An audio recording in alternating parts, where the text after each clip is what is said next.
그냥 다 합의했으니까 그냥 지금까지 해오던 방식대로 이번 4월 10일 총선도 그냥 치르겠다. 그렇게 해서 시간이 흘러가고 국힘은 입 싹 다물고 그냥 그렇게 해서 그냥 쫙 내려가는 겁니다. 총선이 그냥 떠밀려가는 겁니다.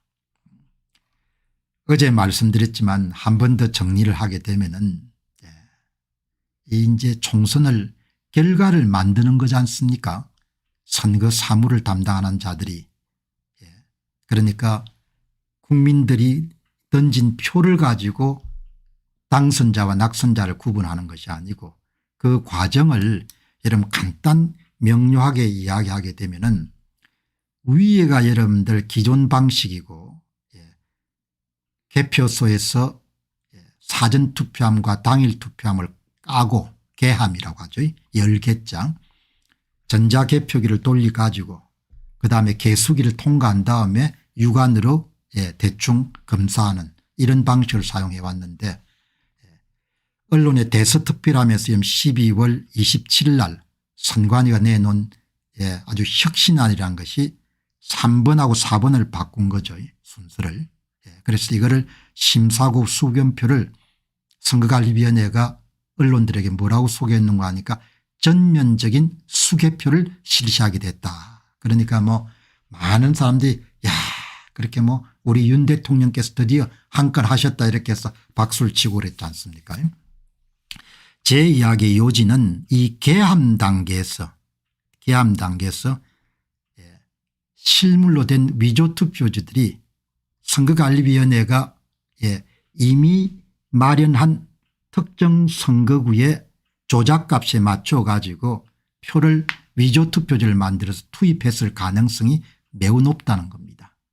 그래서 전자개표기를 통과하는 것도 그렇고 나중에 선관위가 이야기하는 전면 수개표라는 것이 결국은 투표자들이 딴진 투표지하고 그다음에 선관위가 더해준 투표지가 합쳐진 그런 사전투표함을 까가지고 위조 투표지를 그냥 세는 그런 일이 일어날 거다 이야기죠. 그리고 2020년도 2024년 4월 10일은 선거를 치르기가 아주 좋습니다. 왜 그런가 하니까 간단합니다. 계산이. 10월 11일 강서구청장 보궐선거처럼 실제 사전투표일보다도 발표 사전투표일을 뻥튀기를 한 다음에 거기서 확보된 위조투표지를 전부 다 더불당 후보한테 넣어주면 되기 때문에 위조투표지를 제작할 때 간단합니다. 10월 11일 강서구청장 보궐선거는 실제 사전투표율이 선거인수 기준으로 15%를 22%로 올렸지 않습니까? 정확하게 7.49%의 사전투표율을 뻥튀기 한 겁니다. 그렇게 해서 위조 유령 사전투표자 수가 37,453표가 나온 거죠. 그거를 그냥 모두 다 진교훈이가 이런 진교훈표를 만들면 되는 겁니다. 37,453표를. 그래가 여러분 그거를 사전투표함에 자 집어넣어 놓으면 되는 겁니다. 그거를 여러분들이 이렇게 끌고 와가 개함이라고 하는 겁니다.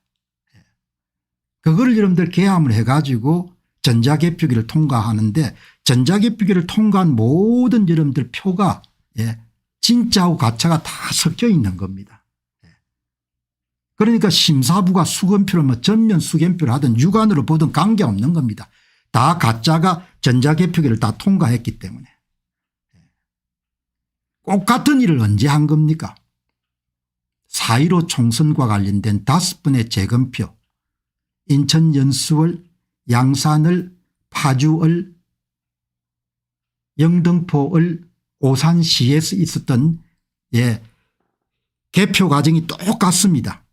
그때는 개함이 어떻습니까? 후보가 선거 무효소송을 제기하니까 법원이 투표함을 제출하라니까 지역선거관리위원회가 선관위가 이미 발표한 후보가 받은 득표수 숫자에 맞춰서 모두 다 사전투표지하고 당일투표지를 인쇄소에서 만들어서 그걸 집어넣어 가지고 법원에 제출한 겁니다. 그리고 또 어떤 의혹도 있는 거 하니까 법원에 제출되어 있는 투표함을 건드린 의혹도 있는 겁니다.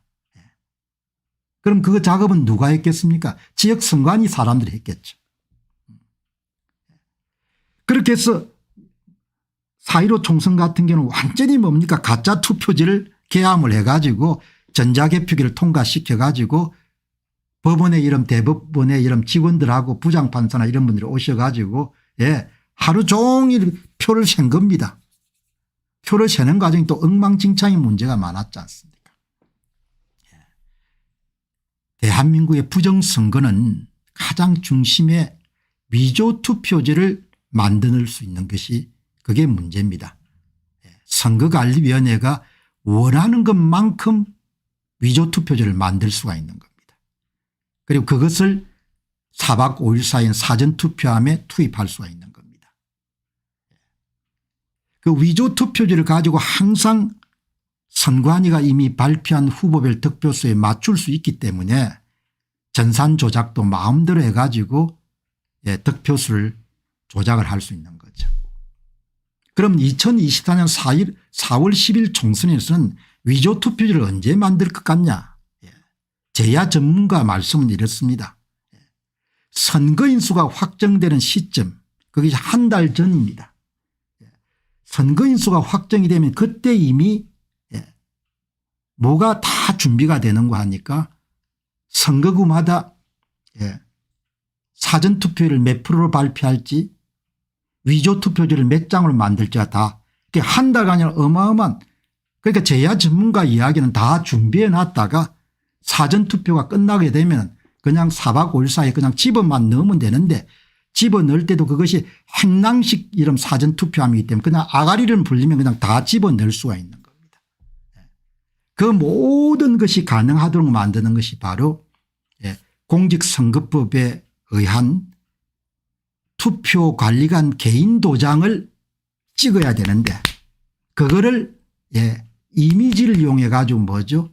그냥 인쇄소에서 마음대로 뭡니까 만들어낼 수 있기 때문에 위조투표지를 만들더라도 그것을 막을 수 있는 방법이 현재 대한민국은 없는 겁니다. 그러니까 지금 대한민국은 그냥 선거 사무를 담당하는 사람들이 그냥 투표 결과를 다 만드는 겁니다. 그러니까 북조선 여름 선거하고 남조선 선거가 별로 차이가 안 나는 겁니다. 북조선은 내놓고 뭡니까 그냥 지명하고 남조선은 선거를 하는 것처럼 폼을 잡고 다 조작을 해가지고 넣는 겁니다. 거기에 대해서 국민들이 관심이 없습니다. 분노도 안 한 겁니다. 그리고 그것이 낫게 될 일에 대해서 근심도 하지 않는 겁니다. 한국의 언론인들은 다 의도적으로 그거를 다루지 않습니다. 선거에 관한 대한민국은 이미 망한 겁니다. 그리고 그 선거를 여러분들 빼앗긴 그 효과는 서서히 여러분들 사람들의 목을 조일 겁니다. 갑자기 뭡니까 나라가 바뀐 것처럼 보이지 않고 선거범죄의 핵심의 가짜 투표지를 그래서 이번 4월 10일 총선에도 지금 돌아가는 꼴을 보게 되면은 국민의힘이나 대통령실이나 모두 다 위조투표지를 용인하는 쪽으로 가는 것 같습니다. 여기 이제 핵심이 정리되어 있지 않습니까? 선관위 주도 선거범죄의 핵심 포인트는 전산 프로그램을 이용해 후보별 사전투표 득표수를 만들고 그다음 실물로 된 위조투표지를 투입하는 겁니다. 그러니까 위조투표지를 잡아낼 수 있는 방법이 투표관리관 개인 도장을 투표용지에 찍는 건데 그거를 무력화시켜버린 겁니다. 법이 여러분들 공직선거법은 찍어라 이렇게 하는 건데 2020년도 2022년도 10월부터 11월 사이에 대법관 함께 판례를 받아 나왔을 겁니다. 인쇄로 가름할 수 있다. 그러나 상위법이 우선이지 않습니까? 공직선거법을 위반하는 밑에 여러분들 뭐죠? 내규나 이런 건 있을 수가 없는 거죠.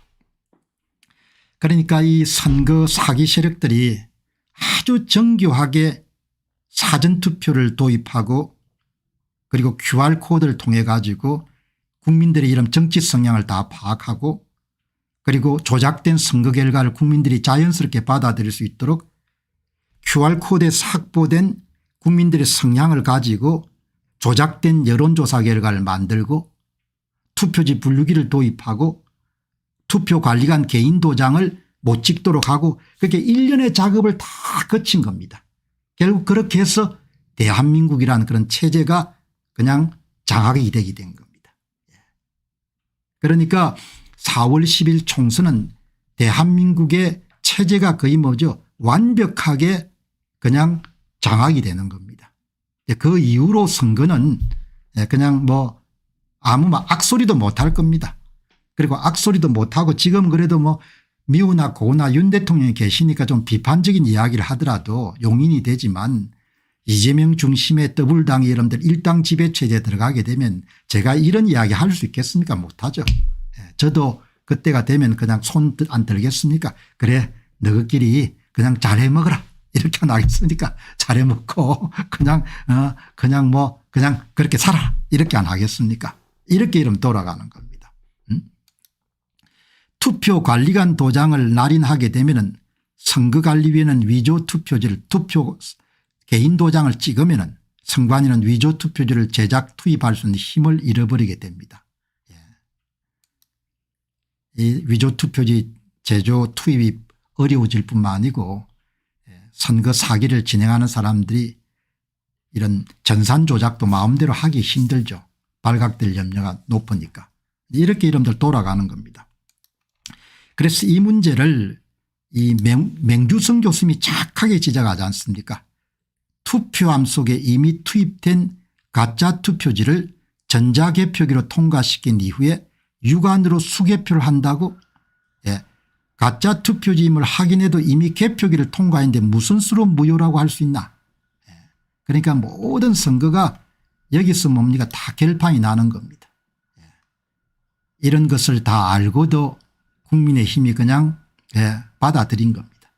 그러니까 그냥 앞으로 선관위가 배분을 안 해 주겠습니까? 국민의힘은 한 뭐 70석이나 이렇게 좀 군소정당보다 조금 더 많은 정당, 더불당은 뭐죠? 영구히 뭡니까 170석 80석을 차지하게 될 거고 그다음 뭐 자질구레한 정당에 몇 석을 줘가지고 실질적으로는 200석 이상을 그냥 좌파들이 장악하는 그런 체제로 이제 가는 거죠. 그러니까 이런 문제를 뭐 아는 분들이 많을 겁니다. 그럼에도 불구하고 이제 본인들이 정치를 계속해야 되니까 그냥 그런 그 선거 사기 세력들하고 이런 타협을 한 거죠. 악과 그냥 타협을 해가지고 뭐 이런 일을 대통령께서 모를 수가 없다고 저는 생각합니다. 그러니까 그냥 막 그냥 자기들끼리 이런들 어떠하리 저런들 어떠하리 만수산 드렁치기 얽힌들 어떠하리 그냥 우리도 다 이렇게 얽혀가지고 그냥 뭐 한평생 삽시다. 그렇게 이렇게 여러분들 정리정돈을 하지 않았냐 그렇게 봅니다. 불쌍하게 된 것은 국민들이 불쌍하게 된 거죠. 국민들이 이제 주리를 안 틀겠습니까? 처음에는 주리가 트는 걸 모를 겁니다. 슬슬 뭐죠? 경제 상황이 악화가 되고 부담이 계속 가중화되고 그다음에 끼리끼리 해먹는 것이 이렇게 이름들 노출이 되고 그렇지만 아무도 거기에 대해서 항의를 못 하겠죠. 그냥 다 순응해 가지고 홍콩이 일국 양제 체제가 여러분들 다 저물어 가지고 힘들어져도 홍콩에 사는 사람들이 그냥 중국 공산당에 대들지만 않으면 그냥 사는 겁니다. 그렇게 될 겁니다. 중국 공산당에 대들면 탄압을 받지만 대들지 않고 그냥 입만 다물면은 그러면 그냥 먹고 사는 것은 그렇게 괴롭히지 않을 겁니다. 그렇지만 지금 홍콩이 겪는 것처럼 점점 나라 상황이 악화가 되겠죠. 악화가 되고 그다음에 정권을 유지하는 사람들은 선거가 이렇게 완전히 형식화됐지만 그래도 자기 편을 더 여러분들 챙겨줘야 되고 자기들도 좀 더 많이 먹어야 되니까 그러니까 이제 수탈 안 하겠습니까? 건강보험료라든지 뭐 조세 준조세 빼앗으려면 어마어마하게 많지 않습니까? 선거가 그대로 있으니까 그래도 부가가치세라든지 양도소득세라든지 종합소득세 같은 걸 좀 그래도 좀 자제하는데 선거가 전혀 뭐죠. 그냥 뭡니까 요식행위가 돼버리게 되면은 그냥 안 죽을 만큼 그냥 그렇게 과중한 과세를 매길 거라고. 세금이 올라가게 되면 그냥 생산력 자체가 나라가 확 떨어지지 않습니까? 그게 서서히 올 거란 이야기.